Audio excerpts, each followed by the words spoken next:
materi kita yang berikutnya mengenai pengembangan proses pembelajaran berbasis penalaran yang akan dibawakan oleh Profesor Hendra Gunawan PhD, Guru Besar Matematika ITB, dan akan dimoderatori oleh Ibu Rinawati, SPD MSI.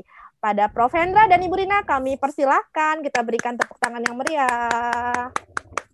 Ibu Coy, Bapak Ibu yang saya hormati, Pak Ano, Pak Badu, Pak Mustafa, ada Pak Anggoro, tentunya narasumber Pak Prof. Hendra Gunawan, luar biasa di sela-sela kesibukannya masih menyempatkan diri untuk hadir bersama kita semua. Mudah-mudahan teman-teman bisa benar-benar memanfaatkan waktu yang singkat ini untuk banyak belajar dari Prof. Hendra Gunawan. Sebelumnya saya bacakan dulu ya Prof, izin membacakan biodatanya. Beliau lahir tanggal 29 Desember tahun 1964, kemudian lulus S1 di tahun 1987, langsung menjadi dosen ya Prof ya di tahun 1988, menyelesaikan belajar di S2 langsung ke S3 di University of New South Wales di Australia. Luar biasa, penghargaannya juga menjadi alumni terbaik di universitas tersebut. Kemudian menjadi guru besar di usia yang cukup muda, di usia 41 tahun, tepatnya tanggal 1 April 2006. Luar biasa, narasumber kita sangat produktif, termasuk peneliti yang luar biasa. Sudah ratusan paper yang dibuat. Ini yang tercatat saja ya, yang tercatat di Mathematical Review itu sudah mencapai 196, itu di tanggal 25 Februari 2016. Kalau sekarang nggak tahu sudah berapa, mungkin sudah 500-an ya, luar biasa. Kemudian untuk penghargaannya itu mendapatkan ini, saya mencari-cari, banyak sekali penghargaannya kalau mau dicatat. Ini yang saya dapatkan, beliau mendapatkan penghargaan Anugerah Komunikasi Indonesia, kemudian Habibie Award, lalu aktif menemukan rumus-rumus, salah satunya rumus sudut antara dua subruang, luar biasa, yang rumus ini menjadi rujukan ilmuwan-ilmuwan kelas dunia. Kemudian memimpin proyek Quality Undergraduate Education juga, lalu sederetan banyak sekali, kalau dibacakan nggak habis-habis ini prestasinya. Mudah-mudahan kita bisa banyak belajar ya Bu Cio dari apa-apa yang disampaikan oleh Prof. Hendra. Prof. Hendra, memang di tren sekarang ini kita mesti menyiapkan anak-anak didik kita ini untuk bisa siap dalam menghadapi tantangan di masa depan. Tentunya arahan dari pemerintah adalah menyiapkan anak-anak ini supaya oke di bidang penalarannya. Buktinya adalah dengan adanya ANBK, kemudian di perguruan tingginya mereka harus melalui UTBK.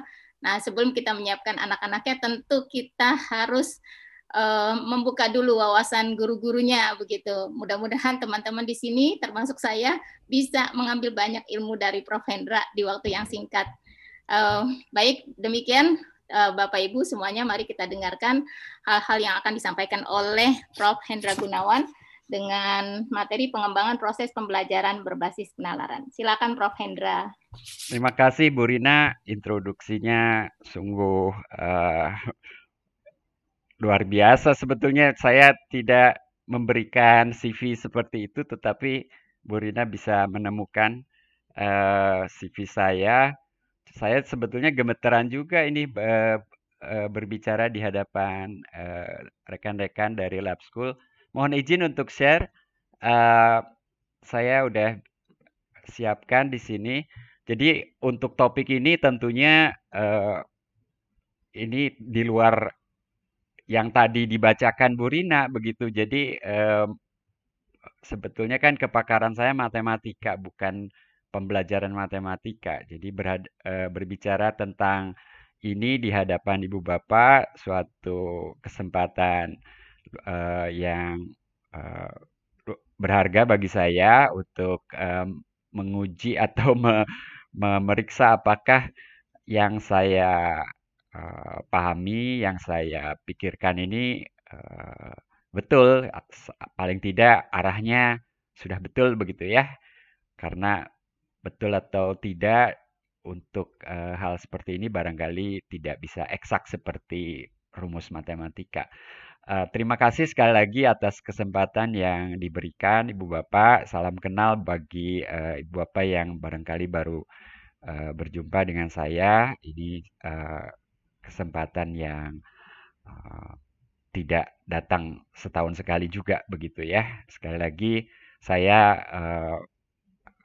betul-betul berterima kasih atas kesempatan ini dan mudah-mudahan apa yang akan saya sampaikan bisa bermanfaat buat kita semua. Saya sudah menyiapkan judul ini dan mohon maaf saya belum show ya. Sebentar. Terus terang tadi saya serius ini, saya gemeteran juga ini berbicara tentang ini di rapat kerja SMA Lab School Jakarta ya. Jadi saya menambahkan subjudul ini pada mata pelajaran matematika karena itu bidang yang saya kuasai begitu ya. Jadi saya tidak tuliskan juga kata pengembangan karena sebetulnya nggak yakin juga apakah yang sedang saya presentasikan ini tepat kalau diberi kata pengembangan gitu ya, pengembangan proses pembelajaran berbasis penalaran. Karena itu membutuhkan sesuatu upaya yang lebih serius juga. Jadi saya barangkali akan memaparkan pembelajaran yang memicu penalaran, barangkali seperti itu tepatnya pada mata pelajaran matematika. Saya sudah membagikan angket kecil tentang persepsi Ibu Bapak terhadap matematika. Tidak ada benar salah di situ. Itu hanya untuk ini aja apa istilahnya engagement aja ya Ibu Bapak supaya kita bisa lebih nyambung begitu. Jadi sudah diisi ya Ibu Bapak. Nanti kita bisa lihat sama-sama hasilnya ya. Tidak ada benar ataupun salah. Ini persepsi kita semua terhadap matematika. Jadi saya akan tampilkan hasilnya. Saya stop sharing dulu. Saya share layar yang lain. Mudah-mudahan ini sudah update. Nah, ini ada 28 yang sudah mengisi. Yang terbesar 32. Oh, berubah. Ini live ya. Ibu Bapak, yang orange itu perhitungan dan logika. Wah, ini berubah terus. Yang ungu konsep dan pemecahan masalah, ranking 2. Bergerak lagi. Yang ketiga angka dan rumus-rumus. Yang hijau logika dan konsep. Yang merah rumus-rumus dan perhitungan. Nggak ada betul atau salah, saya juga memberikan opsi jawaban ini sengaja berpasangan gitu ya, bukan angka-angka saja atau rumus-rumus saja. Dan yang satu ada juga berpasangan dengan yang lain, jadi supaya seru aja ya Ibu Bapak. Ini yang orange tetap dominan ya, perhitungan dan logika. Baik, kita kembali ke nanti hasil terakhirnya saya buka lagi. Kita kembali ke PowerPoint yang sudah saya siapkan.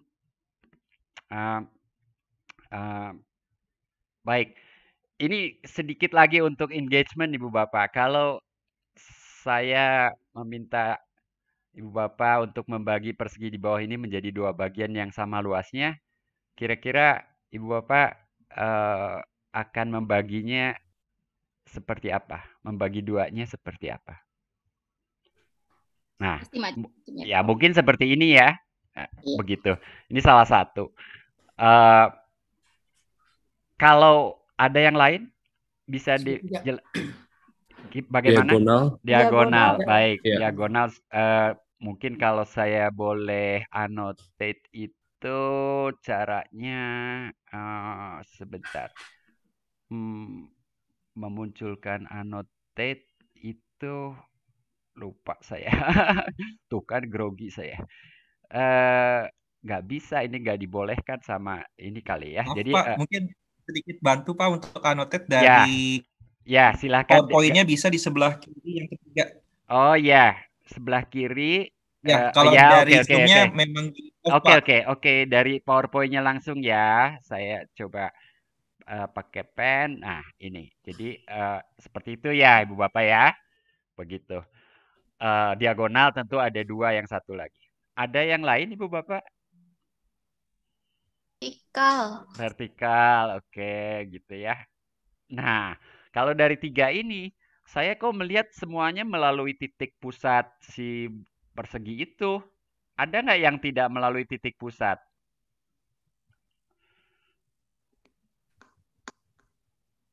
Trapesium. Kurva, Pak. Ya, Kurva. kurva. Ya, sebetulnya bisa tadi trapesium itu. Kalau trapesium ya barangkali sebetulnya kan bisa saja seperti ini ya. Bisa saja seperti ini ya dengan memastikan luas segitiga di bawah ini, dan ini gambarnya kurang kurang persis itu sama dengan yang di bagian atas gitu ya, maksudnya seperti itu. Jadi banyak cara. Apa yang mau saya sampaikan dengan contoh ini sebetulnya ya nantinya di beberapa slide yang akan datang ini saya akan tengok kembali ya.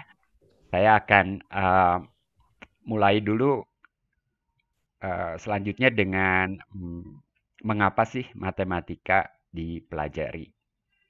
Ada beberapa bagian yang akan saya sampaikan di sini. Saya mohon diberi pengingat waktu ya, Bu Rina ya, kalau saya udah tinggal 5 menit lagi. Jadi kita sepakat, saya kira Pak Anggoro pasti yang ngacung pertama sepakat gitu bahwa matematika itu penting, bermanfaat dalam kehidupan sehari-hari, juga mengembangkan kemampuan bernalar siswa ya. Jadi di sini kemampuan bernalar, kemudian juga untuk mengembangkan ilmu pengetahuan lainnya lebih lanjut karena matematika juga diperlukan bagi bidang lainnya begitu ya. Dan dalam kehidupan sehari-hari ada buku bagus ya, bermatematika sambil bermain. Sebetulnya banyak sekali kegiatan sehari-hari itu yang memerlukan matematika secara tidak disadari sebetulnya gitu ya.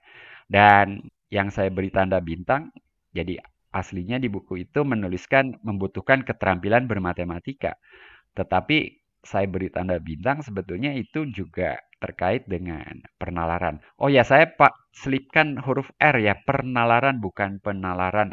Ada bedanya sebetulnya. Penalaran itu hal bernalar gitu ya. Jadi kalau penalaran tanpa R itu hal menalar gitu ya. Jadi saya lebih memilih kata penalaran. Nah, bagi sekolah seperti halnya lab school, saya mendengar tadi di ujung pemaparan Pak Anggoro, kemudian ada pernyataan atau pertanyaan atau komentar ya dari Pak Badru itu tentang pengalaman yang menyenangkan. Saya kira saya akan setuju dengan itu karena di sini juga saya menuliskan sekolah tentunya perlu prinsip dan standar yang dapat menjadi pedoman bagi guru agar terfokus pada sasaran pembelajaran dan selalu berupaya meningkatkan pemahaman dan keterampilan siswa secara bertahap dan berkesinambungan melalui proses pembelajaran yang efektif dan menyenangkan.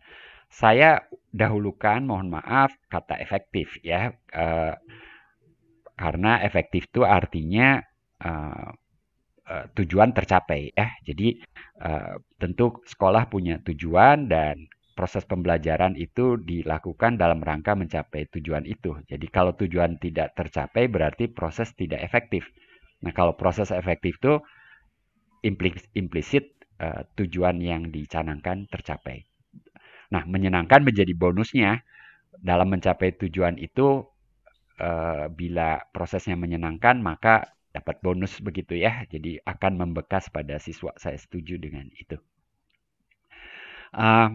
Lalu apa pembelajaran? Ini saya selalu selipkan dalam pemaparan yang bertema seperti ini. Kita supaya tidak eh, apa namanya menyalahi makna baik menurut kamus maupun makna yang dimaksudkan sejak pada awal kata ini lahir begitu ya. Karena kata ini nggak ada tuh zaman saya sekolah gitu ya.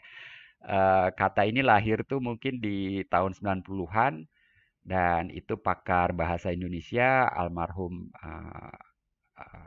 Prof. Anton Mulyono, saya kira dari UNJ juga ya beliau. Dan kata ini sebetulnya terjemahan dari instruction ya, yang satu klaster dengan pengajaran. Jadi ini sebetulnya kegiatan yang dilakukan oleh guru gitu ya, bukan oleh siswa. Nah, siswa melakukan sesuatu yang oleh pakar bahasa Indonesia lainnya muncul istilah pembelajaran tanpa B ya. Jadi learning itu pembelajaran begitu. Lalu pengajaran dan pembelajaran bedanya kita barangkali bisa cari dari berbagai sumber. Pembelajaran itu fokus pada proses. Jadi sesuai judul ini proses pembelajaran begitu ya. Yang kemudian kita ingin menekankan penalarannya di mana nanti. Di sini tentu tidak tampak karena pembelajaran secara umum ya seperti ini. Jadi penekanan pada proses, aspek how, siswa lebih independen dan seterusnya. Dan di sini ada beberapa prinsip yang terkait dengan pembelajaran. Mudah-mudahan saya tidak salah, ini yang ingin saya sampaikan di awal gitu ya. Apakah yang saya tulis ini bisa diamini atau harus dikoreksi nih oleh Ibu Bapak. Tapi untuk istilah pembelajaran dan pembelajaran aku yakin karena itu berasal dari pakar bahasa Indonesia, bukan ciptaan saya ya. Jadi saya merujuk ke artikel dari Prof. Anton Mulyono almarhum dan kemudian pakar bahasa Indonesia lainnya yang juga menyentuh istilah ini. Jadi saya percaya bahwa pembelajaran oleh guru pertama harus benar dulu ya. Jadi apa yang disampaikan benar, tidak salah gitu ya. Kedua efektif. Jadi efektif tadi tujuan yang ingin dicapai tercapai begitu. Lalu menyenangkan. Jadi bagi saya ini urutannya harus demikian ya, tapi dalam prakteknya tentu ini bisa bertukar tempat, tapi dapatnya benar itu harus dijaga gitu ya. Jangan sampai kita melakukan pembelajaran yang menyenangkan untuk sesuatu yang salah kan gitu ya. Gitu. Atau untuk tujuan yang lain. Jadi efektivitasnya menjadi efektivitas terhadap tujuan yang lain. Baik, saya tidak ingin berpanjang lebar di situ. Untuk standar, sayangnya mohon maaf saya mengacu ke versi NCTM di sini untuk pembelajaran matematika. Saya kira kalaupun Himpunan Matematika Indonesia mempunyai rumusan, saya kira merujuk ke sini juga. Saya pernah aktif di Himpunan Matematikawan Indonesia. Seingat saya ini dirujuk juga gitu ya. Jadi standar proses pembelajaran matematika yang dirumuskan oleh NCTM itu terdiri atas 5 hal ini: pemecahan masalah, penalaran, keterkaitan, komunikasi, dan representasi. Jadi lagi-lagi penalaran di sini memang merupakan satu aspek yang krusial begitu ya. Tetapi jangan lupa ada proses lainnya sebetulnya. Jadi pemecahan masalah, keterkaitan ini konektivitas, bukan seperti konektivitas ilmu komunikasi, bukan, tetapi konektivitas antara satu konsep dengan konsep lainnya, termasuk dengan konsep di luar bidang matematika, karena matematika bersinggungan juga dengan fisika, dengan bidang ilmu lainnya, begitu ya. Nah, komunikasi dan representasi di sini adalah bagaimana menyampaikan gagasan-gagasan matematika itu dalam kalimat yang di dalamnya mungkin ada istilah, ada notasi, dan ada bantuan visual, gambar, grafik, tabel, dan seterusnya secara efektif begitu ya. Di Indonesia, menurut pengamatan saya, Pak Anggoro barangkali bisa memastikan ini, bahwa penekanan tuh masih terlalu banyak pada prosedur dan aplikasi artifisial. Aplikasi dalam hal ini penerapan begitu ya. Jadi soal-soal cerita begitu ya. Tapi kalau kita lihat, nanti saya akan berikan beberapa contoh. Soal ceritanya tuh ya tanda kutip artifisial, alias mengada-ada gitu ya. Kadang-kadang kita tidak menyadarinya, tapi demikian faktanya begitu ya. Tadi Pak, saya sempat melihat Pak Anggoro menyaksikan top 10 skills yang dibutuhkan gitu ya di tahun 2020. Saya punya yang mirip-mirip juga ini dari Singapura. Nah, di sini kita lihat reasoning itu ada gitu ya. Jadi sekali lagi reasoning memang merupakan satu basis atau fundamental yang tidak boleh terlewatkan memang begitu ya. Tetapi ada yang lainnya, itu perlu diingat juga begitu ya. Demikian juga di 21st Century Skills, ini saya kira lebih mirip dengan yang Pak Anggoro sampaikan tadi. Tidak ada persis kata reasoning, namun bila Ibu Bapak memaknai critical thinking di sini, maka di dalamnya tentunya ada reasoning. Ya, tadi critical thinking itu nomor 2 begitu ya. Jadi dalam diagram ini kita lihat 3 kelompok ya, yang di sebelah kiri literasi fondasi begitu, kemudian kompetensi di kelompok kedua, lalu kualitas karakter atau kepribadian barangkali di kelompok ketiga, atau soft skill barangkali istilah lainnya begitu ya. Lalu Ibu Bapak sangat ngelotok dengan taksonomi Bloom. Saya tidak akan berpanjang lebar di sini. Yang ingin saya sampaikan di sini bahwa di sebelah kanan ini ada sejumlah kata kerja yang perlu diupayakan tumbuh pada siswa. Nah, kalau mau dilakoni pengembangan proses pembelajaran berbasis penalaran atau berbasis HOTS gitu ya, maka kata-kata kerja ini harus dibangun melalui kegiatan di kelas atau tugas yang dibawa ke rumah atau soal-soal yang diberikan kepada siswa begitu ya. Bagaimana supaya kata kerja misalnya konjektur gitu ya, yang di kanan ini ada konjektur gitu ya, itu muncul, dilatihnya bagaimana begitu. Demikian juga bagaimana supaya ini muncul gitu ya, argue gitu ya. Bagaimana supaya ini muncul gitu ya. Jangan cuma solve aja,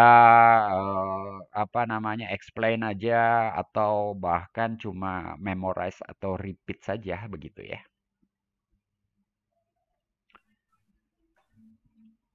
Jadi yang 3 di atas kita mengenalnya sebagai higher order thinking skills. Nah, tantangan global memerlukan literasi yang lebih tinggi ya. Jadi saya kira kita sepakat itu. Nah, bagaimana sih proses pembelajaran berbasis penalaran itu? Saya sekali lagi menyampaikan disclaimer, ini yang saya pikirkan begitu ya, bukan seperti 1+1=2, jadi bukan benar atau salah seperti persepsi tadi juga. Jadi ini persepsi saya tentang pembelajaran yang berbasis penalaran dalam mata pelajaran matematika. Pertama, guru juga harus menguasai matematika itu dengan baik. Dan ini kalau kata matematikanya diganti dengan mata pelajaran yang lain, maka sama aja ya, tinggal diganti ya. Kalau mata pelajarannya IPA, maka guru harus menguasai IPA itu dengan baik begitu ya. Kenapa? Ya, karena nanti urusannya dengan benar itu gitu ya. Mengajarkan materi dengan benar, efektif, dan menyenangkan. Benar dulu begitu ya. Seperti guru berenang, ya harus bisa berenang. Guru piano harus bisa main piano begitu ya.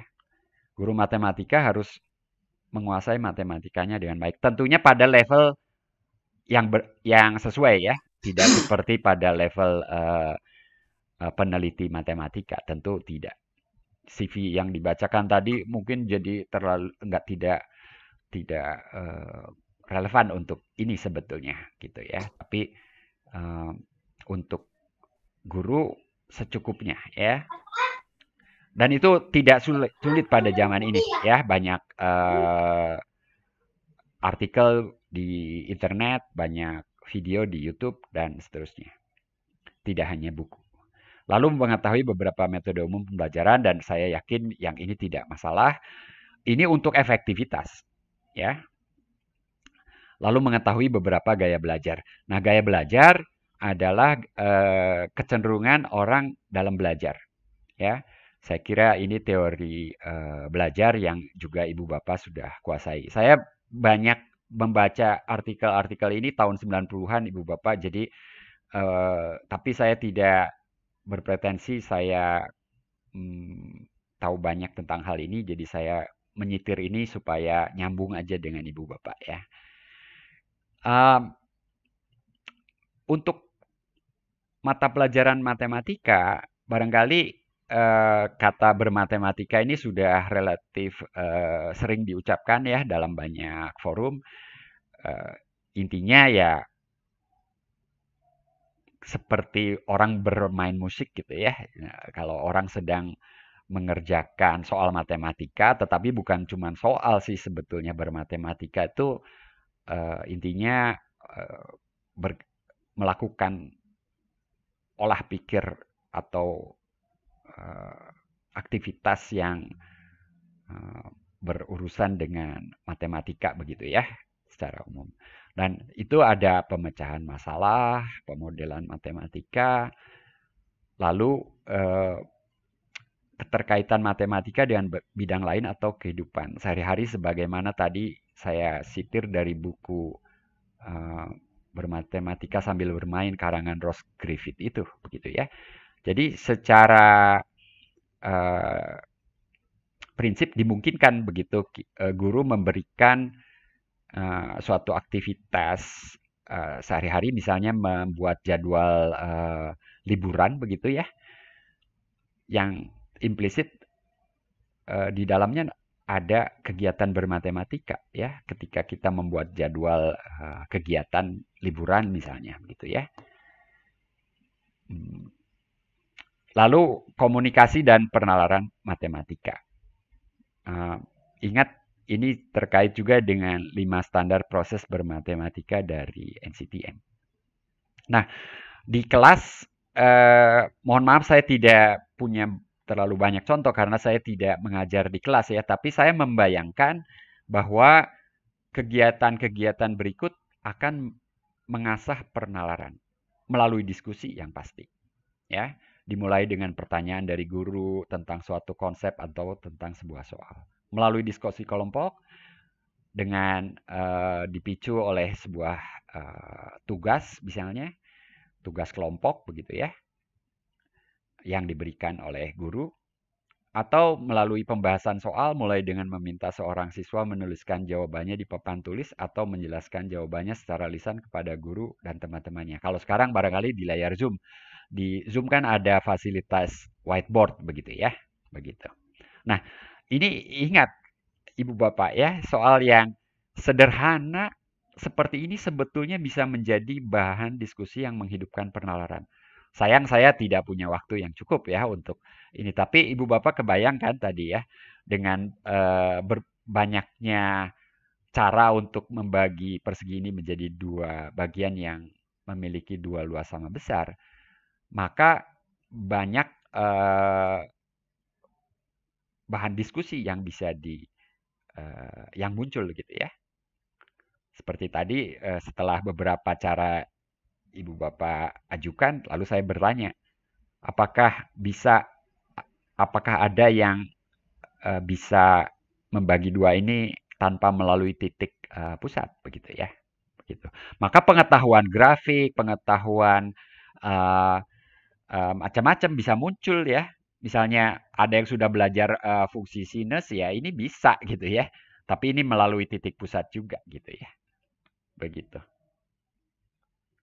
Jadi pengetahuan yang tadinya dipikir nggak ada apa kaitannya dengan geometri bisa jadi terkait begitu ya.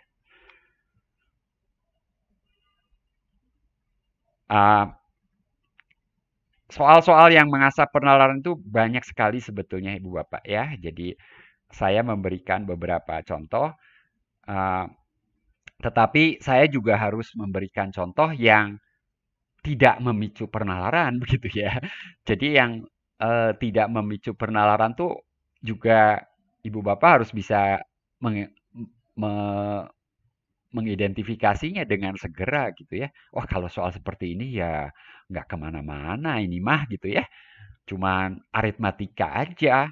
Jadi ini aritmatika aja Ibu Bapak 27/45 dijadikan pecahan sederhana jadi berapa begitu ya. Soalnya memang soal cerita gitu ya, tapi sebetulnya kata kerjanya tuh ya cuma menyederhanakan pecahan aja begitu ya. Ya tentu ada memahami soalnya lebih dahulu, tetapi setelah itu ya hanya proses sederhana gitu ya. Ingat tadi taksonomi Bloom ada sejumlah kata kerja dan ada klasifikasinya gitu ya.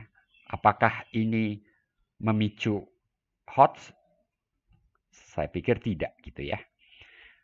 Bagaimana dengan soal ini? Nah ini saya harus cerita barangkali ketemu dengan Pak Anggoro di BSNP, tetapi saya dalam beberapa tahun silam tuh sering diminta mereview soal-soal yang dibuat oleh tim pembuat soal UN waktu itu sebelum UN dihapus gitu ya.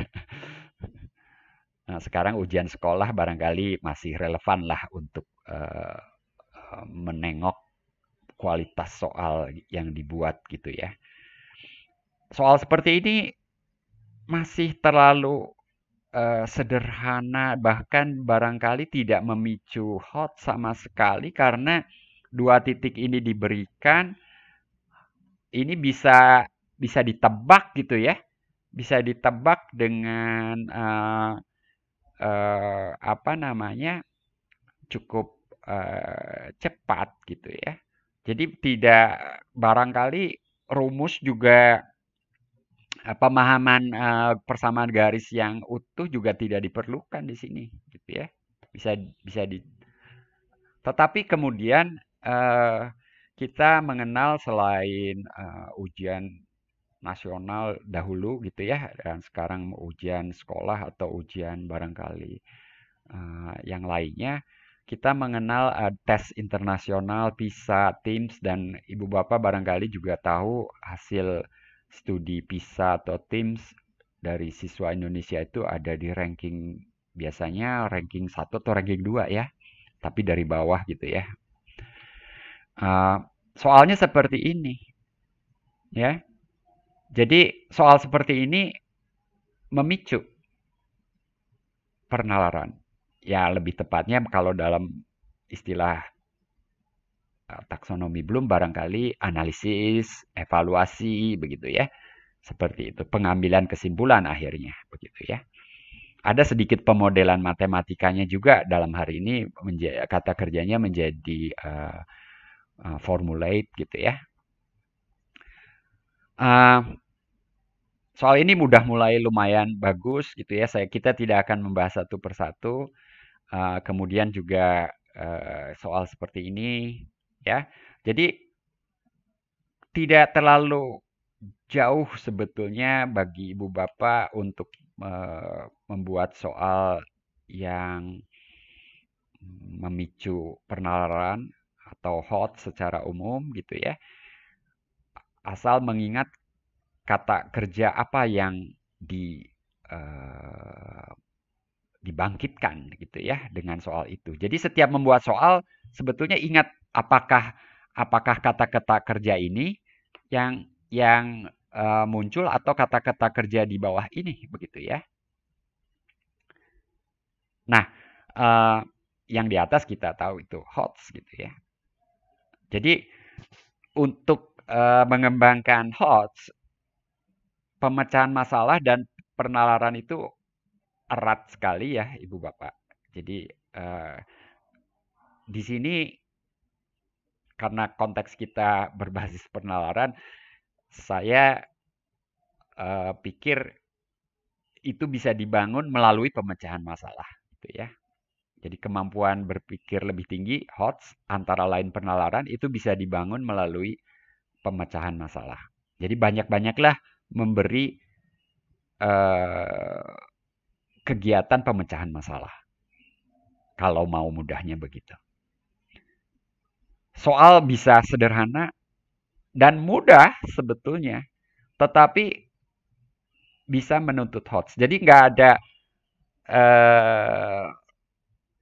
ketentuan bahwa untuk HOTS itu soal harus rumit, harus sulit. Enggak, tidak harus.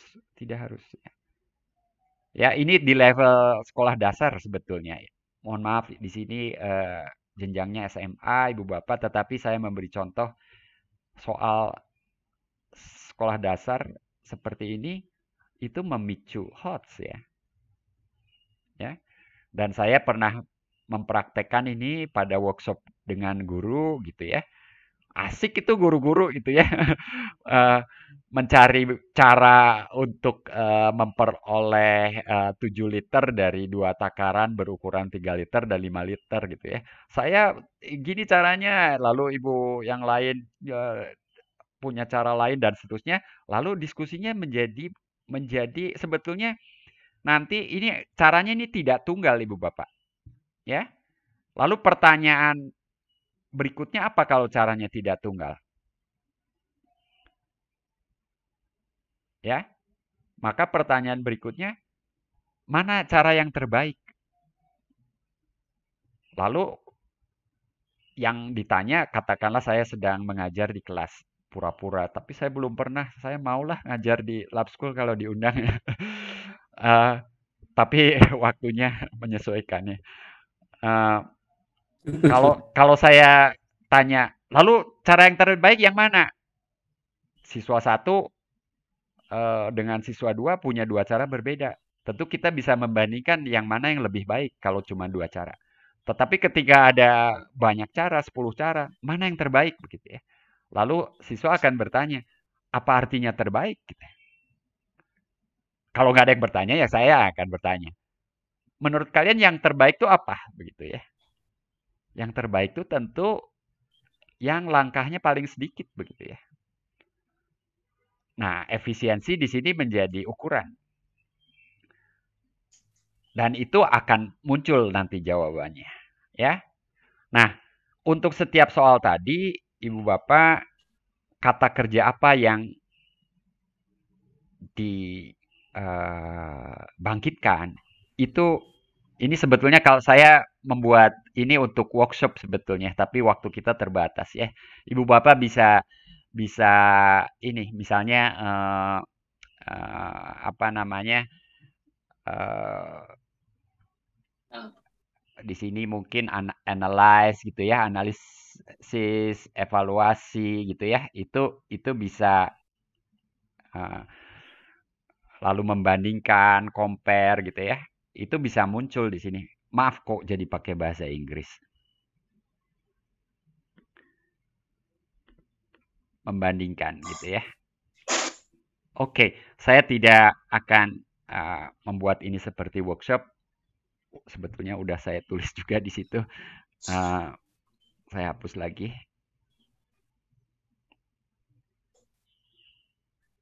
Ya, bahkan di awal ada sketsa demonstrasi gitu ya. Jadi apa istilahnya nyoba-nyoba gitu ya.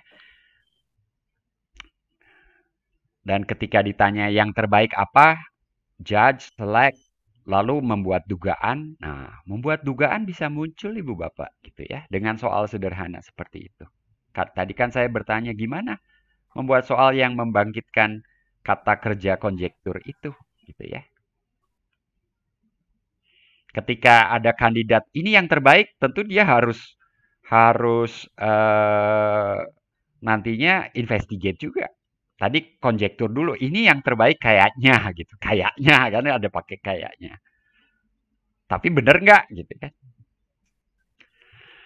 Ibu Bapak, ini contoh lain lagi, saya tidak akan terlalu meluangkan waktu lebih banyak. Bu Rina, saya berapa menit lagi? Masih banyak ya?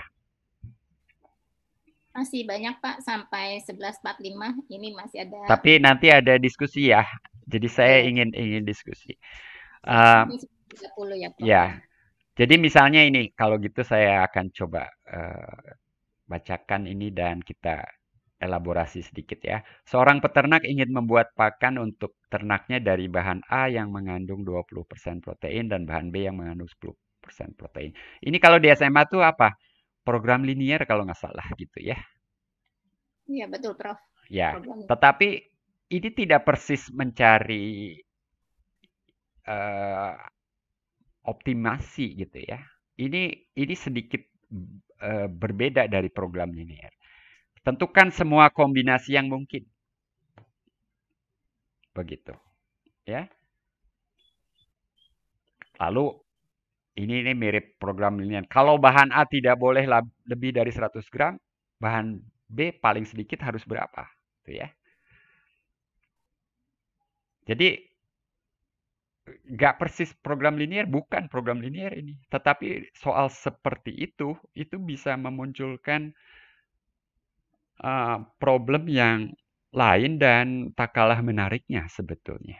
Dan ini dalam kehidupan sehari-hari sering terjadi gitu ya. Saya punya bahan A cuma 100 gram gitu. Jadi bahan B yang harus lebih banyak barangkali gitu kan.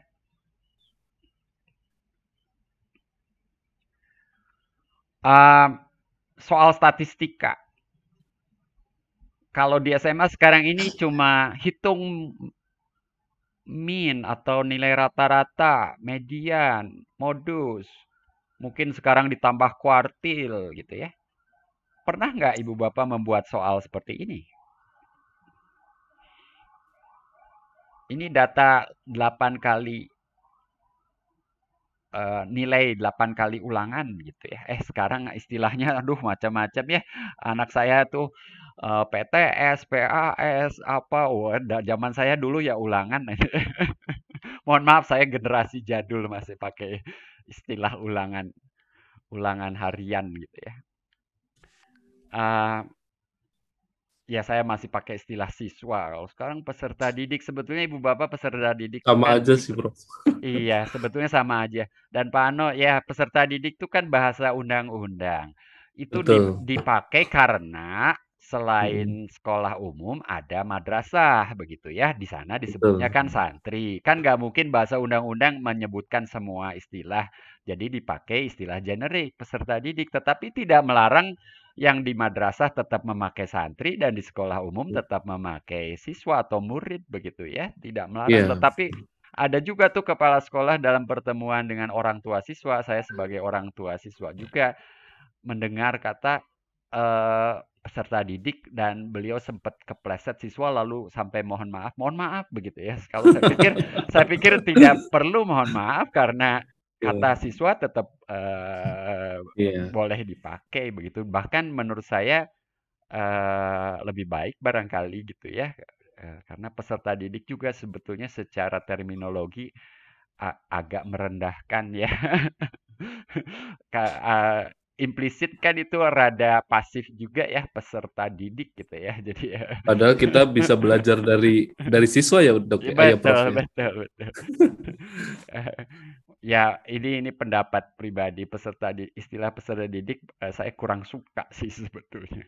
Tapi kembali ke sini ulangan harian masih dipahami ya.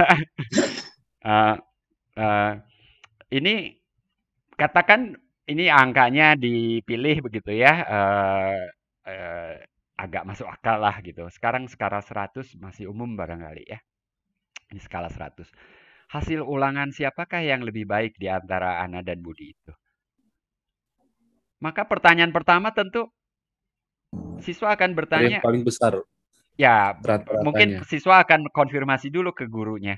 Maksudnya lebih baik apa? Apalagi ini di garis bawahi. Sang guru akan balik menjawab, silahkan interpretasikan sendiri artinya lebih baik gitu ya. Nanti Anda yang jelaskan gitu ya. Kan boleh begitu ya. Begitu. Tentunya ini bukan soal walaupun ini tentang soal ulangan, tentunya soal ini sendiri bukan soal ulangan, tetapi soal diskusi di kelas yang tadi ya, kegiatan bermatematika yang memicu penalaran begitu. Jadi dalam suatu sesi tatap muka, bila waktu memungkinkan, mungkin target bab minggu tersebut sudah selesai, masih ada 2 jam, manfaatkanlah untuk sesi-sesi masalah terbuka seperti ini, Ibu Bapak. Itu pesan saya. Katakan kemudian, oh kalau menurut saya lebih baik kalau nilai rata-ratanya lebih baik, silahkan. Begitu ya.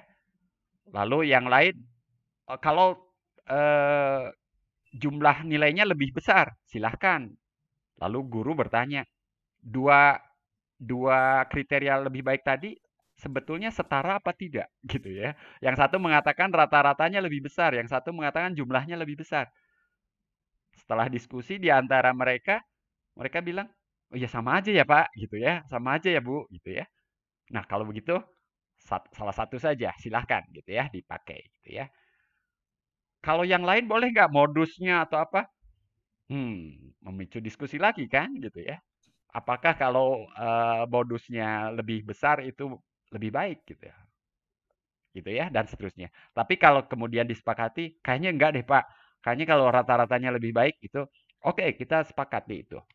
Lalu hasilnya ternyata misalnya Budi lebih, saya lupa ini dihitung yang lebih besar rata-ratanya siapa begitu ya. Katakanlah si Budi lebih besar rata-ratanya jadi dia lebih baik. Guru masih punya kartu terakhir untuk bahan diskusi. Ada cara lain nggak? Tadi modus nggak dicoret gitu ya. Kuartil apalagi gitu ya, nggak. Median juga mungkin nggak gitu ya dicoret. Lalu guru kok masih bertanya ada cara lain nggak? Siswa berpikir keras. Coba pikirkan dalam kehidupan sehari-hari, kadang-kadang juri menentukan pemenang tuh bagaimana caranya. Mulai siswa terpikir dalam lomba tenis misalnya, ada 5 game, ya yang dapat 3 game, yang yang menang, berapapun skornya. Apakah 60-0 atau 60-45 atau berapapun. Tidak dilihat selisihnya. Nah, andaikan gitu ya. Dan ini kan nggak apa-apa untuk menyenangkan ya Pak, itu ya. Tadi untuk menyenangkan masalah terbuka seperti ini sekali-kali perlu juga gitu ya. Kita out of the box gitu ya. Tidak apa-apa. Rata-rata tidak dilewatkan sudah tadi. Ini kan ceritanya ada cara lain nggak? Nah, kalau game itu dipakai, maka di sini ini menang, ini menang, ini menang, ini menang, ini menang, ini menang, ini menang, ini menang. Budi menang gitu kan lebih banyak. Oh ya tadi, jadi saya ingat sekarang. Saya lupa angkanya berapa. Secara rata-rata, Ana menang. Tapi kalau pakai aturan seperti tenis tadi, Budi menang. Jadi siapa yang menang? Ya dalam kehidupan nyata ini ya selalu bisa ada dua cara berbeda. Nggak adil, ya tetapi pilihan sudah dijatuhkan. Ibu Bapak kalau tahu cara bagaimana pemilu di Amerika Serikat, itu electoral vote. Itu belum tentu menang di popular vote. Ya. Jadi, dan itu terjadi kan Ibu Bapak, dan bertahun-tahun, berpuluh-puluh tahun ya begitu tidak dikoreksi. Karena bagaimanapun hidup ini penuh pilihan ya. Oh ya, Hillary menang waktu itu di angka ya Prof. Betul, betul. Kalah di itu. Ya, electoral vote. Begitu Ibu Bapak. Itu kan mirip kan? Mirip gitu. Nah, masalah beda dengan soal.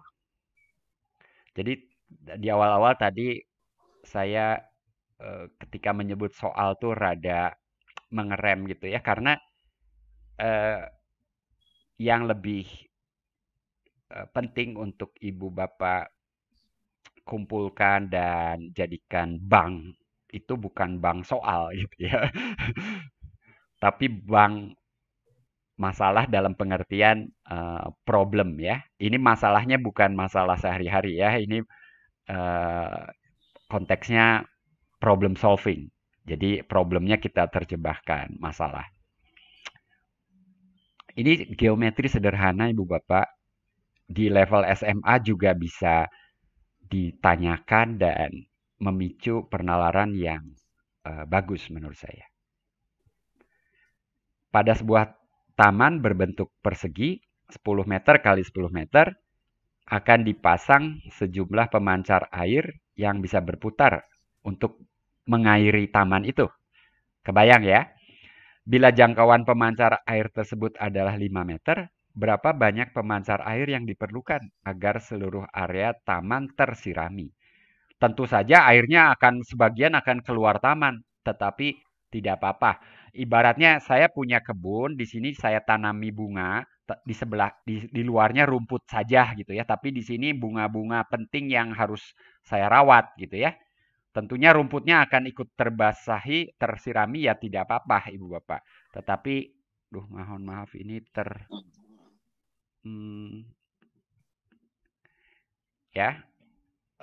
Tapi yang penting dalam tanaman di dalam kebun berbentuk persegi itu harus tersirami semua, nggak boleh ada 1 inci kuadrat pun terlewati gitu ya ceritanya. Di mana pemancar air tersebut harus dipasang? Pak Ano bisa jawab?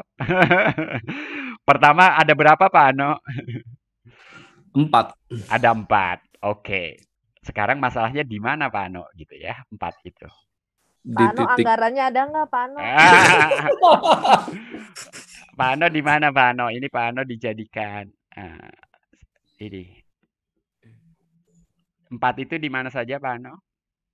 4 itu ada di tengah-tengah setiap garisnya, Prof. Oke, di sini, di sini, Iya. di sini, di sini. Iya. Di sini. Ya. Nah, masing-masing akan menyirami. Ini bagian yang lalu keluar sana, ke sini, ke situ, dan ke situ. Itu sebetulnya nggak ada yang terlewati di situ.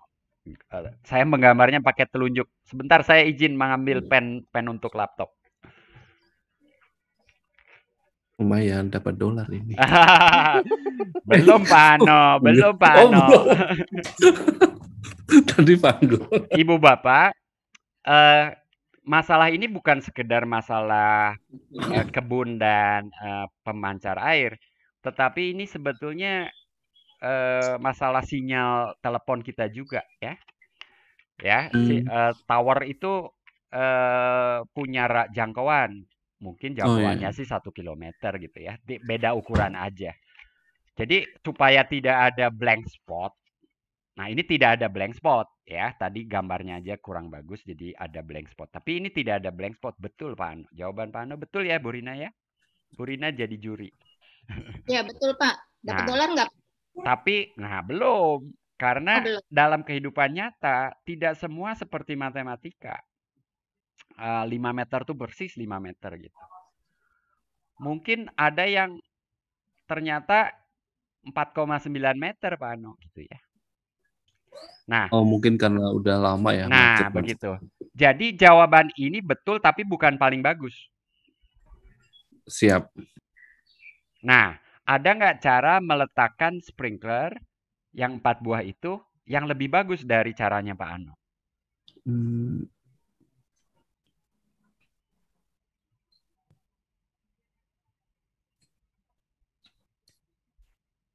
Ada Pak.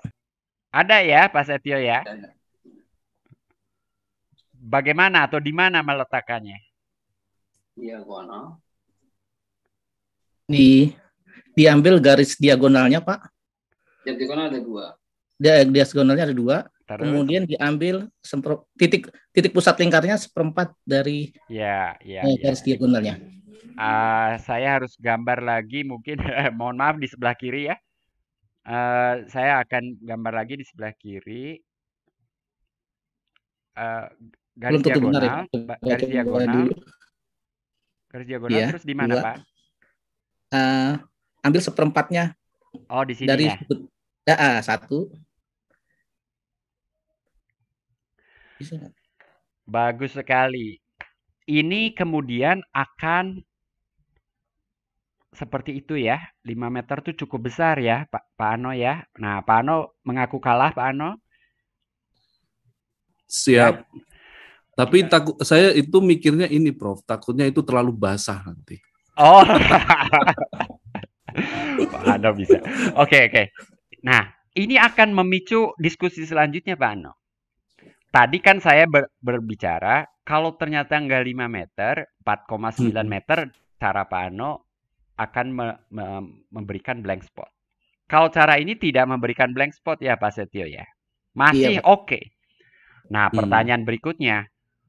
Kalau begitu, saya nggak harus beli sprinkler yang 5 meter. Di toko ternyata ada yang jual yang jangkauannya cuma 4 meter. Boleh nggak?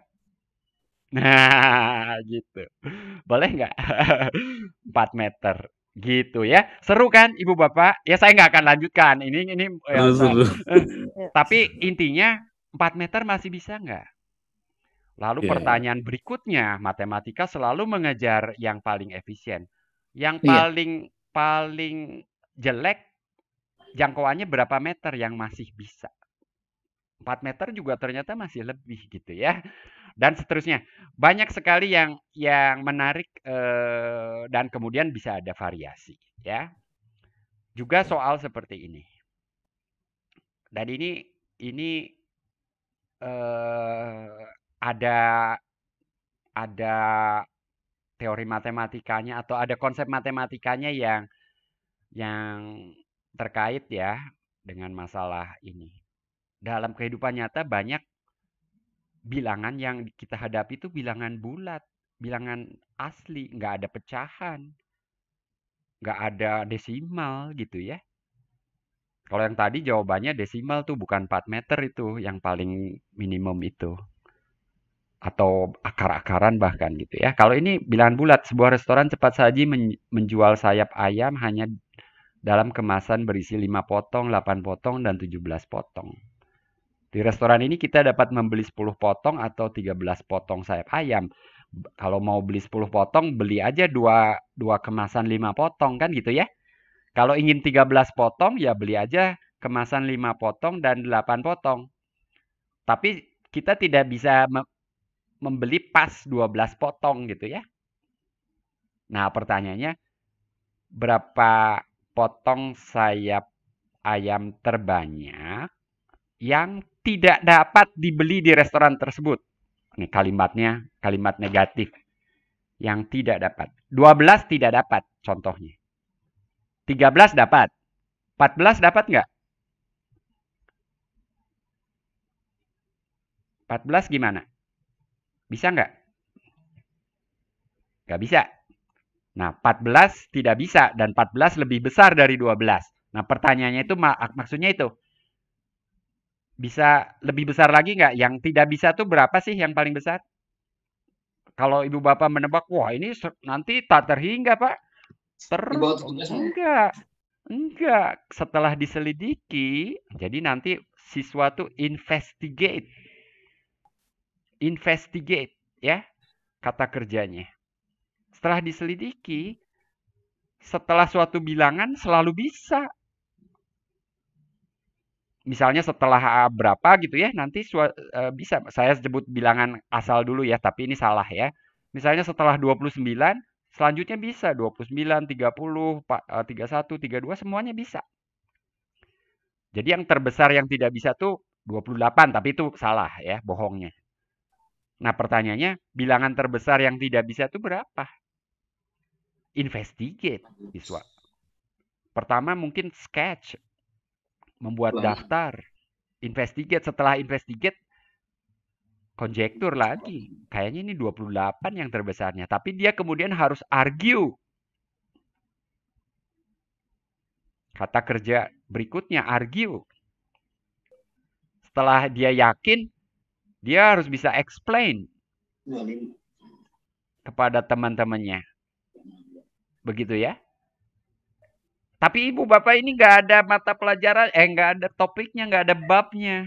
Aduh, sayang sekali ya kalau kita terperangkap dengan bab yang sudah ditetapkan. Makanya ibu bapak luangkan atau manage atau kelola waktu dengan baik untuk materi minimum yang sudah digariskan di GBPP kalau zaman saya.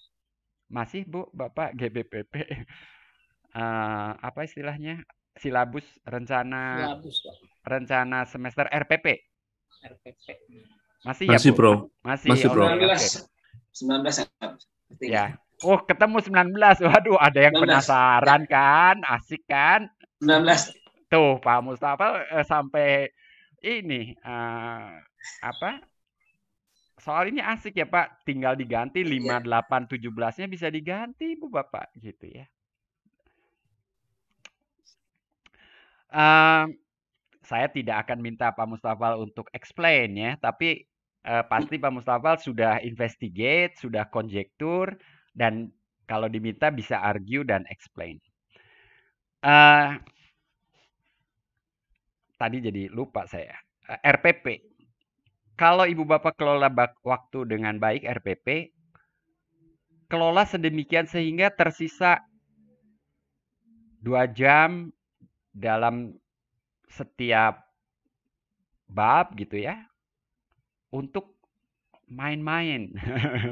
Main-main yang membangun penalaran. Dan tidak hanya penalaran ibu bapak, percayalah, sebetulnya nggak bisa lepas sendiri penalaran dari komunikasi, dari connection, keterkaitan, dari problem solving, dari pemecahan masalah, ya.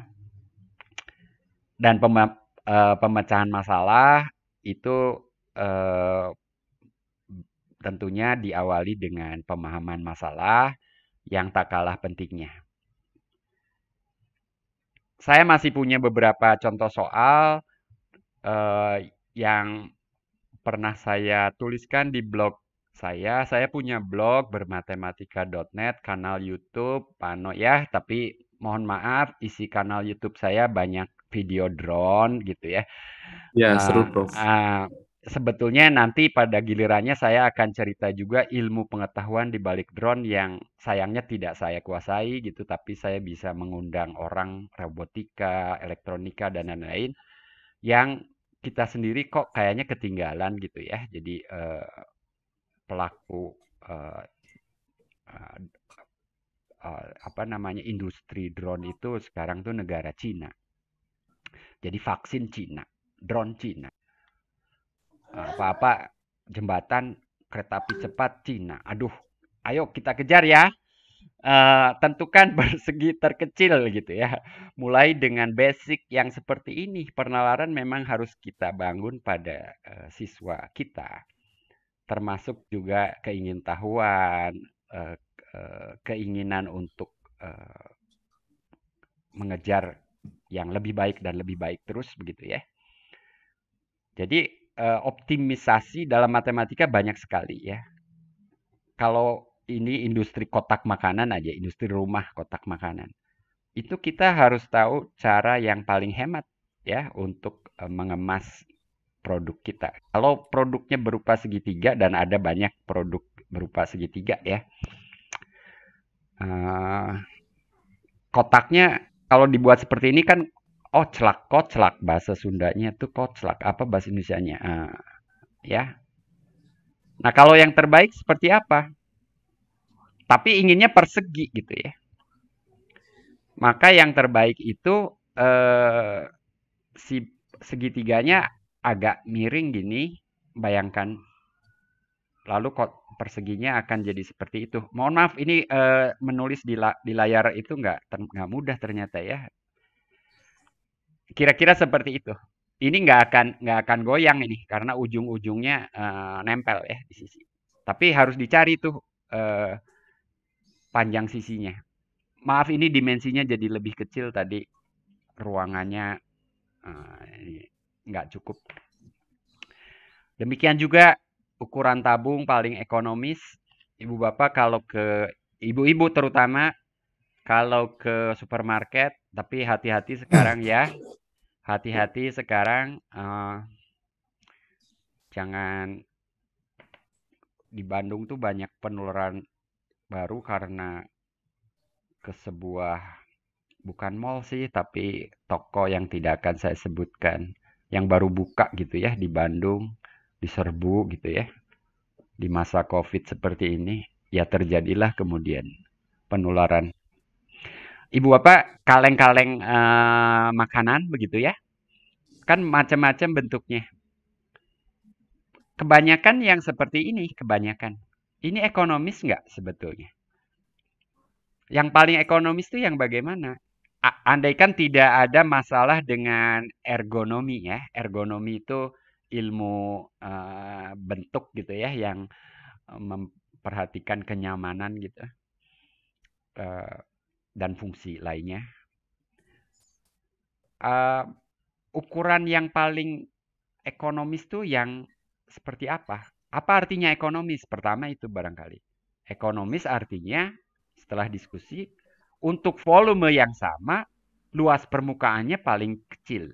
Tentu saja harus ada yang diikat. Dalam hal ini volume. Atau dibalik. Untuk luas yang sama, untuk bahan yang menghabiskan luas yang sama, dapat menghasilkan volume yang besar. Begitu. Sama aja, dua hal itu sama saja. Nanti akan ketemu perbandingan jari-jari dan tinggi. R dan tinggi. Akan ketemu itu.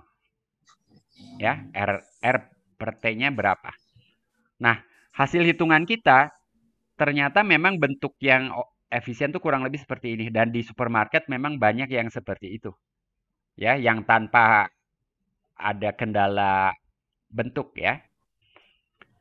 Ya katakanlah susu, kemudian bumbu masak gitu ya, bumbu nasi goreng dan seterusnya. Saya nggak ingin menyebut merek ya, Bu Bapak.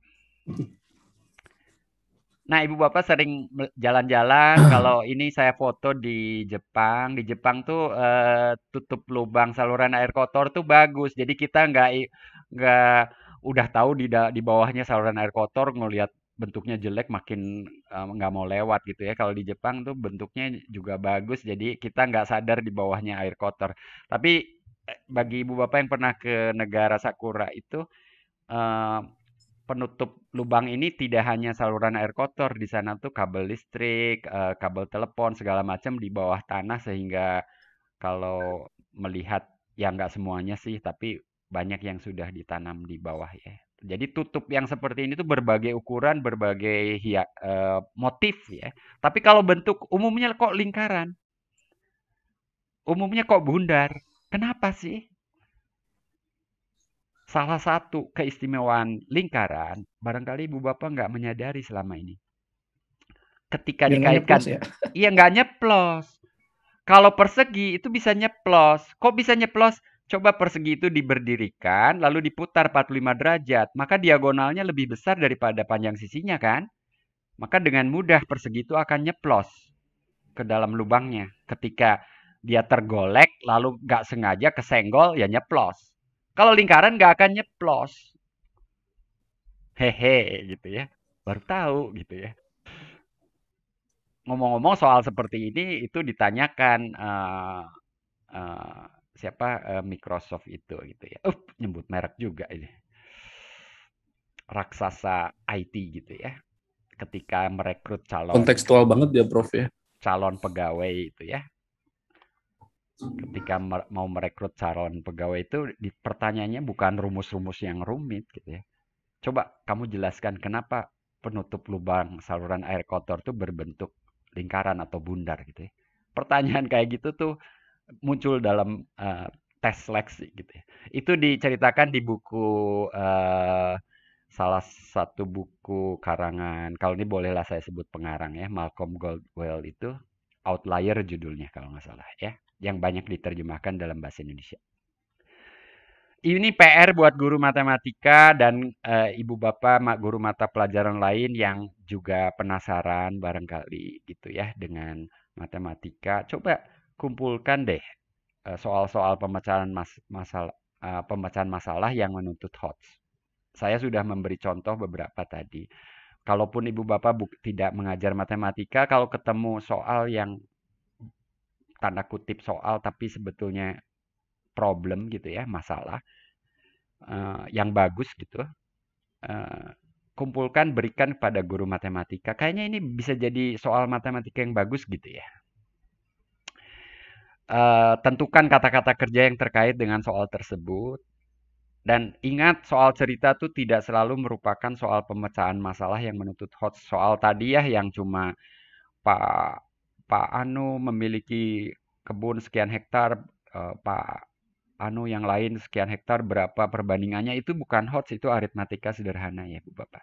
Ibu Bapak, saya menyisakan 12 menit untuk diskusi dan mohon juga masukan karena saya juga bukan pakar dalam bidang ini. Saya pakar matematika, Pak Ano dan kawan-kawan ya, bukan pakar pembelajaran matematika sebetulnya.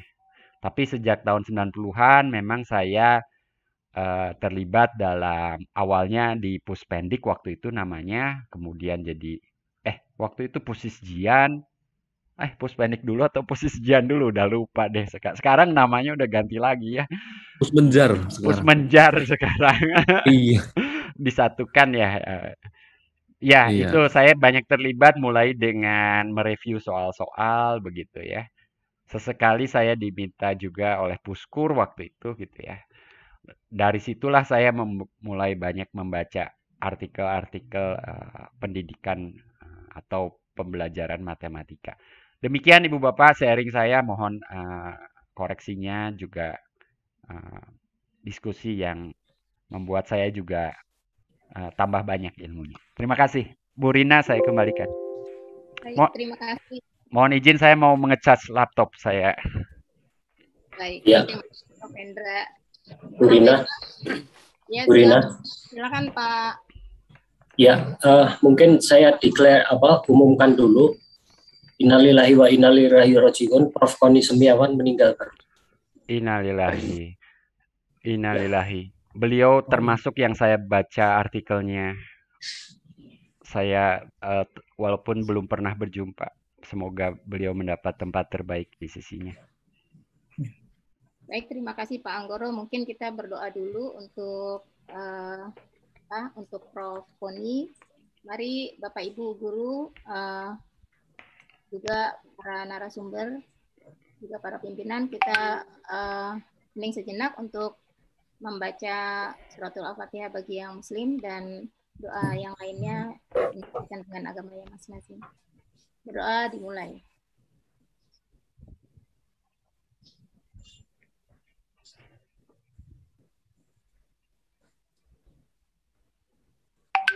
Amin, amin ya rabbal alamin.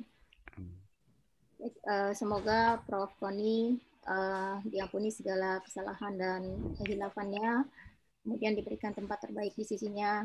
Bagi keluarga yang ditinggalkan, semoga diberi kesabaran dan ketabahan. Amin, amin ya rabbal alamin.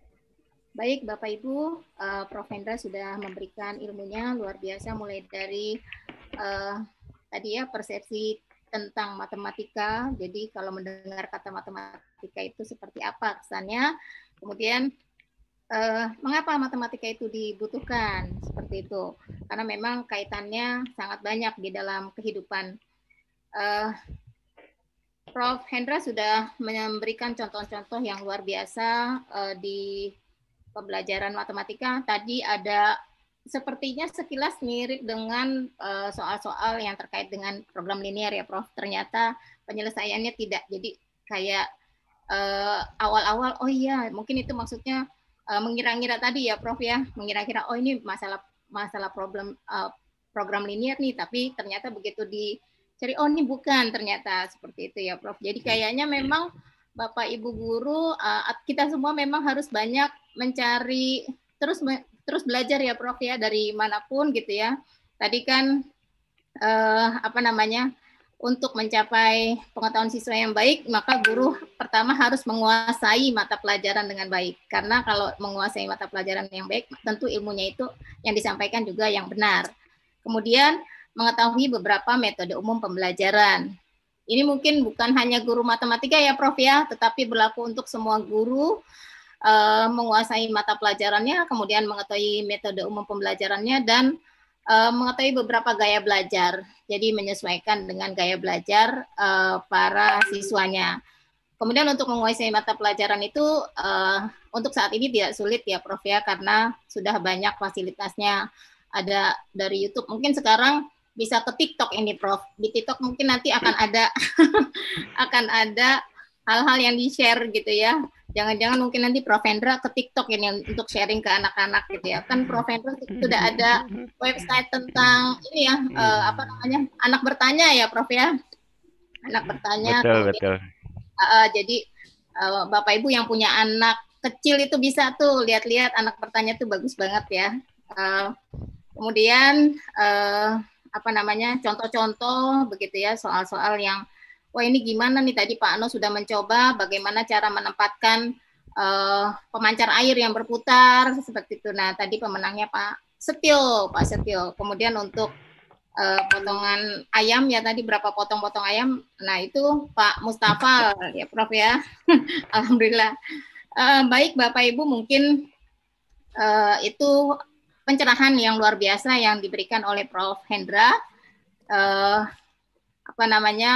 Banyak sekali yang diberikan, mulai dari soal-soal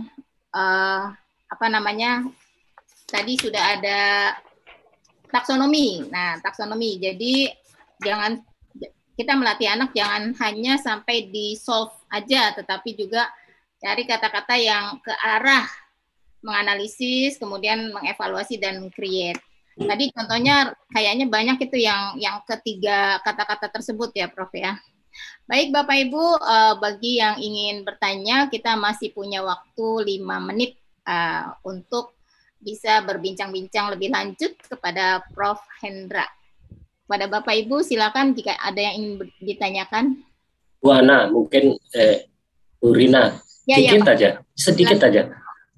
Prof Hendra, saya nggak bertanya, saya hanya menguatkan teman-teman. Ini yang saya maksudkan, bahwa contoh-contoh ini yang membuat bukan dari bagaimana jawabannya, tapi di dalam jawaban itu ada argumentasi, ada penjelasan, ada itu yang harus kita tekankan. Artinya apa? Artinya nanti dari contoh-contoh tadi, bahwa jawaban itu bisa ada alternatif jawaban yang maksimal. Itu yang perlu dikembangkan anak-anak kita untuk berpikir analitik.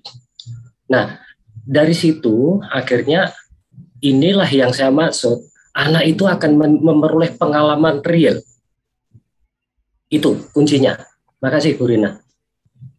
Baik, terima kasih Pak Anggoro. Ini penegasan kembali ya Pak Anggoro, kalau hal-hal yang disampaikan tadi itu bukan kepada sebagai guru gitu ya, itu sebenarnya bukan poinnya kepada bagaimana ujung solusinya, tetapi lebih kepada prosesnya, proses melatih bagaimana anak-anak ini bisa memunculkan ide-ide baru atau mungkin mengkritisi kenapa yang ditanya misalnya tadi mana yang efisien seperti itu. Nah, efisien itu definisinya apa?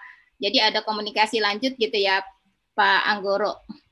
Baik, terima kasih Pak Anggoro. Bagi Bapak Ibu silakan Miss Leni. Miss Leni sudah mengangkat, sudah menunjukkan ingin bertanya. Silakan Miss Leni. Terima kasih Bu Rina.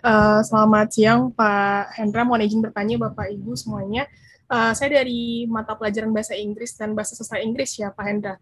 Prof, saya manggilnya Prof atau Pak nih. Mohon Pak aja. Ya, Pak Hendra. Jadi kalau kita kan kemampuannya kemampuan verbal ya Pak Hendra ya.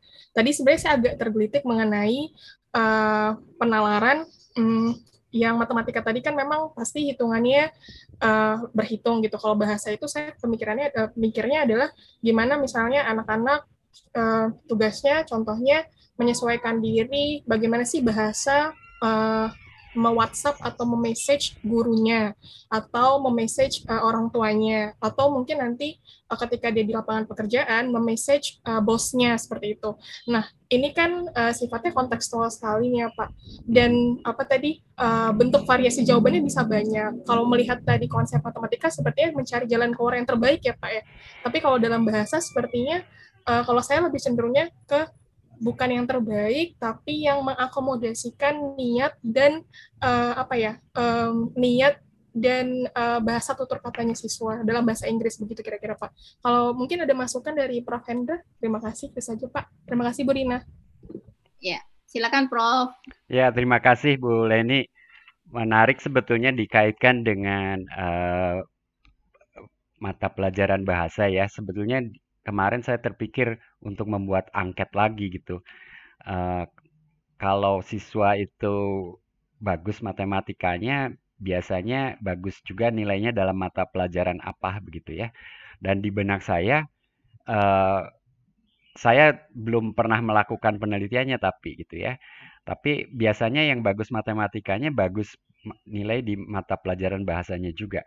Terlebih bahasa Inggris. Kenapa? Karena dalam bahasa itu sebetulnya ada logika ya, ada penalaran begitu.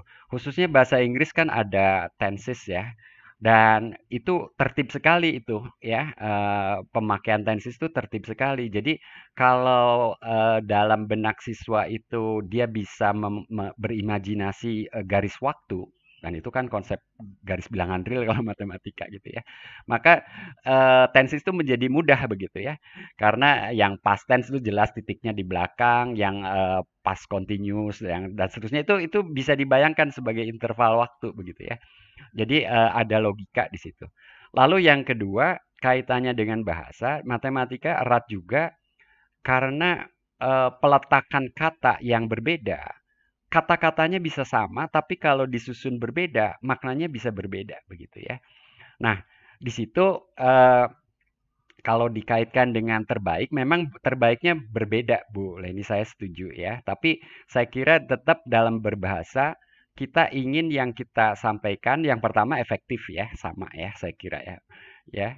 Benar dan efektif itu saya kira sama gitu ya. Jangan sampai salah diartikan oleh pihak yang menerima atau membaca kalimat kita, kan itu pasti ya, pasti. Jadi benar dan efektifnya perlu. Tetapi ya ini banyak iklan di YouTube juga kan ya. Jadi kalau saya sedang buka YouTube tuh ada juga tuh iklan yang menawarkan jasa pengetikan atau penulisan begitu. Tapi ada juga jasa semacam kursus bahasa yang bagi penulis yang selain efektif pada akhirnya juga ada efisien. Kalau bisa dinyatakan dalam satu kalimat, kenapa harus satu paragraf begitu loh. Begitu. Nah, kita kan sering itu judul aja juga bisa 3 baris gitu ya. Padahal itu sama aja dengan kalau cuma 5 kata 1 baris gitu ya. Tapi kita kadang-kadang suka berpanjang lebar. Jadi terbaiknya memang harus dimaknai berbeda. Dan ada paralel, ada kesejajaran lah antara logika dalam matematika, dalam bahasa, dan dalam bidang lainnya. Karena matematika juga pada dasarnya bahasa ya. Jadi dalam hal itu saya bisa relate bahasa gaul sekarang ya. Saya bisa mengaitkan gitu ya. Cuman tentunya kepakaran saya tidak di situ. Cuman bisa relate aja Bu. Jadi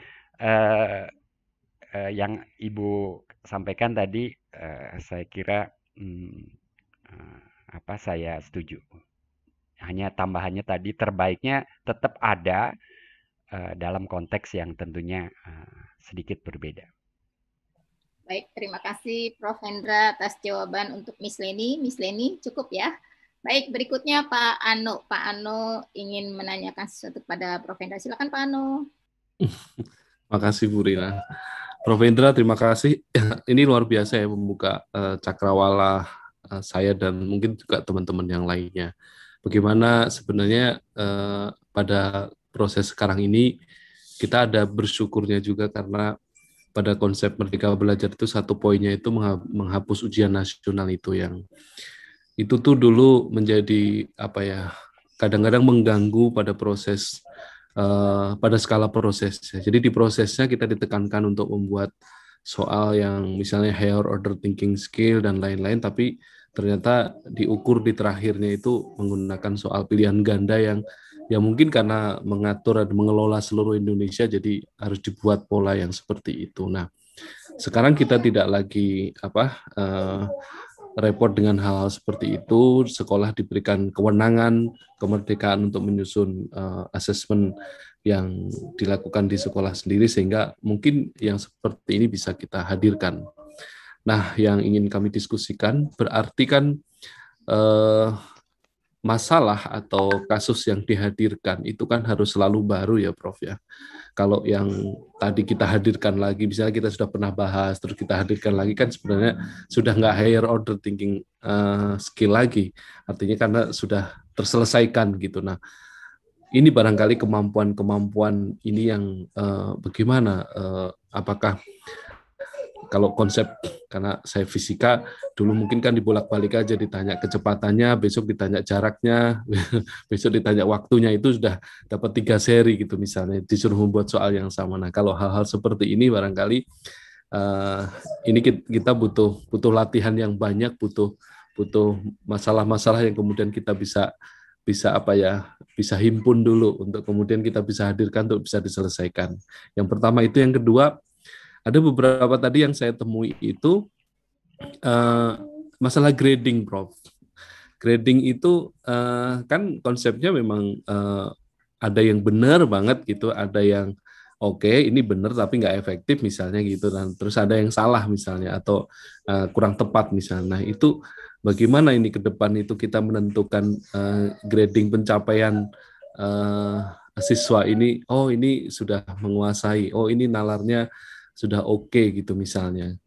Yang kita cukup apresiasi kan juga sebenarnya ini relate sama kayak masuk perguruan tinggi, ada tes potensi skolastik gitu ya, walaupun TKA tetap ada, tapi at least itu betul-betul menggambarkan kemampuan yang sesungguhnya yang setiap pribadi siswa itu miliki sebelum masuk ke perguruan tinggi, kesiapan dan lain-lainnya itu.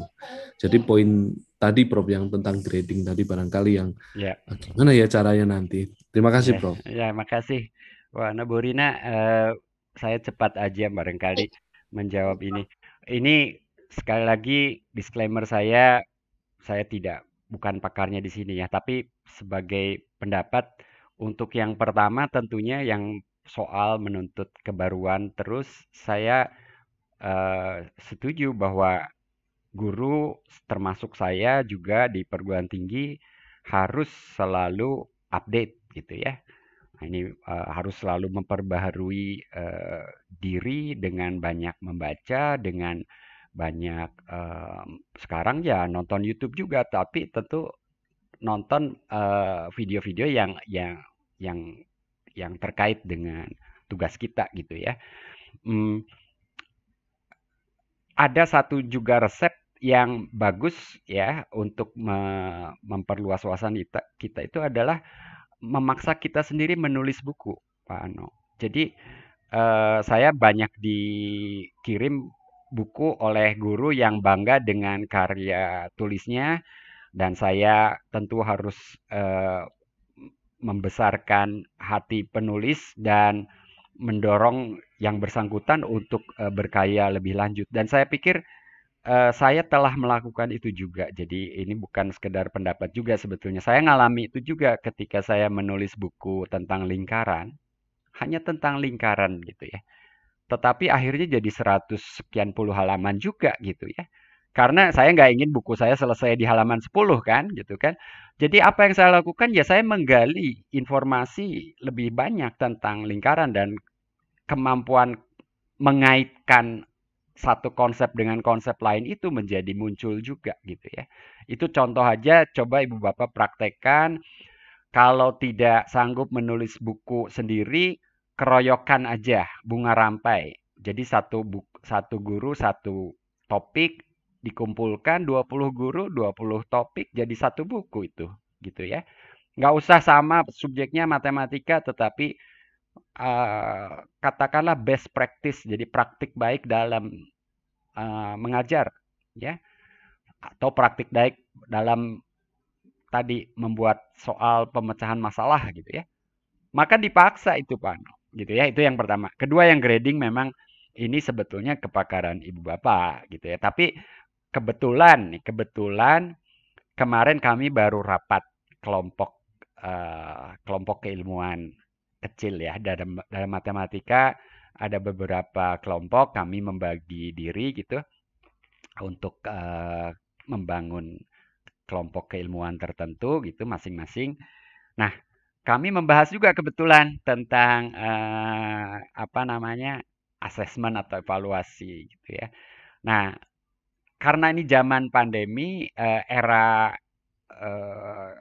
daring, ujian juga kan. Oh, itu tantangan besar buat kami. Tetapi kami jadi muncul ide bagus gitu ya. Menurut saya bagus. Saya share, tapi ini perlu penelitian yang mudah-mudahan Ibu Bapak dapat juga kuat gitu argumen, atau bukan argumen, ini baru konjektur ya. Jadi untuk grading ini kaitannya.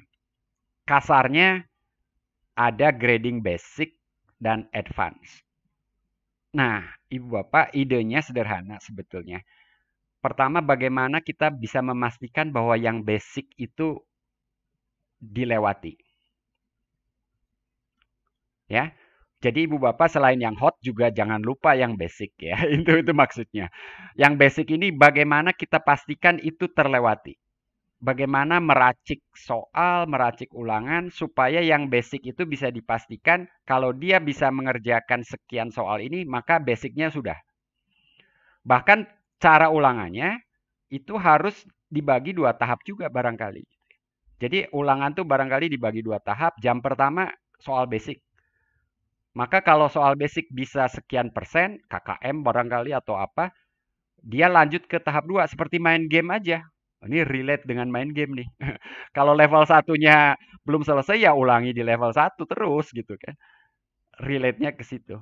Nah, ketika dia lampaui level basic, maka dia baru bisa membuka soal advance gitu kan. Jadi Ibu Bapak soal tuh jangan digelontorin gitu ya. Jangan digelontorin semua, nyampur gitu. Dan kita juga nggak tahu sebetulnya yang mana yang lebih basic dan mana advance. Ya, Mbok ya sekarang coba dipilah. Ini sederhana kan, dibagi 2 aja. Yang ini basic, yang ini advance. Dan yang basic didahulukan di tahap pertama, mungkin di jam pertama gitu. Kalau belum, maka dia nggak bisa lolos ke, ya nanti ulang di waktu berikutnya. Analogi lainnya, Ibu Bapak, tahun ini saya baru memperbaharui SIM ya. Ada tes komputer. Dan itu pilihan ganda semua. Kalau saya nggak lolos itu, boro-boro saya diminta tes praktek. Untungnya saya lolos tuh 78 kalau nggak salah saya skornya. Kalau nggak malu juga udah nyetir sekian lama. Saya dites lagi Bu Bapak karena SIM saya lupa diperpanjang pada waktunya gitu. Jadi sialan juga gitu. Emangnya kemampuan mengemudi saya hilang gara-gara saya lupa gitu. Jadi saya dites lagi Bu Bapak. Tapi ya untunglah. Itu Pak Ano, singkat saja pendapat saya untuk grading. Tapi ini ide-ide yang masih perlu diuji ya. Intinya sih basic dan advance itu 2 hal yang harus diukur secara berbeda memang. Terima kasih Prof. Baik, terima kasih Prof. Hendra. Alhamdulillah sudah menjawab 2 pertanyaan. Waktunya sudah lewat ya Prof ya, harusnya 11.45, ini 11.56, 11 menit ya Prof. Sebenarnya banyak yang mau digali dari Prof. Hendra ini dari teman-teman, namun memang waktunya yang terbatas dan Prof juga banyak kesibukan lain. Baik, saya pikir cukup semuanya. Alhamdulillah. Terima kasih Prof. Hendra Gunawan atas ilmunya. Sama-sama, mohon maaf kurang lebihnya.